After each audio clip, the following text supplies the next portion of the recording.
நம் ஆண்டவர் இயேசு கிறிஸ்துவின் நாமத்தினால் மகிழ்ச்சியும் சமாதானமும் நம் அனைவரோடும் இருப்பதாக. யோவான் 1:29 முடிய.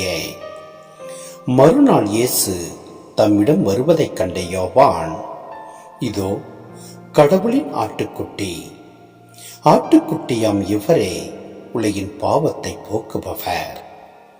எனக்கு பின் வரும் இவர் என்னை விட முன்னிடம் பெற்றவர், ஏனெனில் எனக்கு முன்பே இருந்தார் என்று நான் இவரை பற்றியே சொன்னேன். இவர் யார் என்று எனக்கும் தெரியாதிருந்தது.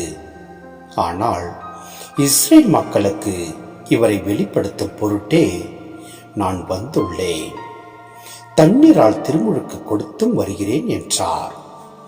தொடர்ந்து யோவான் சான்றாக கூறியது, தூய ஆவி புறாவை போல வானிலிருந்து இறங்கி இவர் மீது இருந்ததை கண்டேன். இவர் யார் என்று எனக்கும் தெரியாதிருந்தது.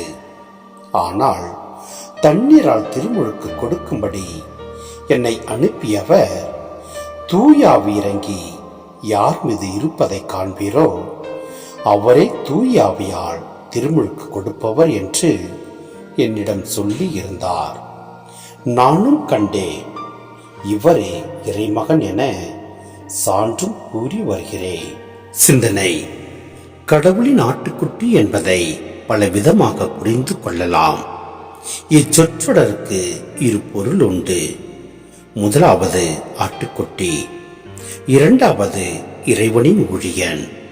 இதோ கடவுளின் ஆட்டுக்குட்டி என்பதை பாஸ்கா ஆடாக, உலகின் பாவங்களை சுமக்கும் பாவ பரிகார ஆடாக, இதோ இறைவனின் வெற்றி என்னும் பொருளில் திருவெளிப்பாட்டு ஆடாக, மேலும் ஆலயத்தில் அன்றாடம் பலியிடப்படும் பலி ஆடாக புரிந்து கொள்ளலாம். மற்றும் திருமுழுக்கின் போது தூய ஆவி புறா வடிவில் இறங்கி வந்ததை 4 நற்செய்தியாளர்களும் குறிப்பிடுகின்றனர். புறா இஸ்ரேல் மக்களின் சின்னம். அது ஒரு புதிய தொடக்கத்தின் அடையாளமும் கூட. எனவே புறா வடிவில் தூய ஆவி இறங்கி வந்ததன் வழியாக இயேசுவின் ஒரு புதிய தொடக்கம் வரப்போகிறது. அவர் வழியாக ஒரு புதிய இஸ்ரேல் உருவாகப் போகிறது என பொருள் கொள்ள முடியும். மற்றும் தண்ணீரால் திருமுழுக்கு கொடுப்பது என்பது நீரில் முழுக வைத்து சீடராக்குவது. தூய ஆவியால் திருமுழுக்கு கொடுப்பது என்பது தூய ஆவியை நிரம்ப அளித்து சீடராக்குவது.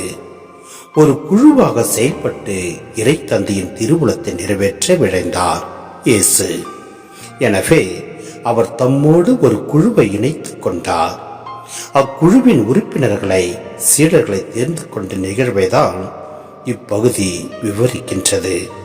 எனவே நாமும் ஒரு குழுவாக, ஆண்டவரின் பிள்ளைகளாக இறைப்பணி செய்வோம். ஆண்டவருடைய வார்த்தையை எடுத்துரைப்போம். தூயாவின் வல்லமையை முழுமையாக பெற்றிடுவோம். எல்லாம் வல்ல இறைவன் நம்மை நிறைவாய் ஆசீர்வதிப்பார். ஆமென்.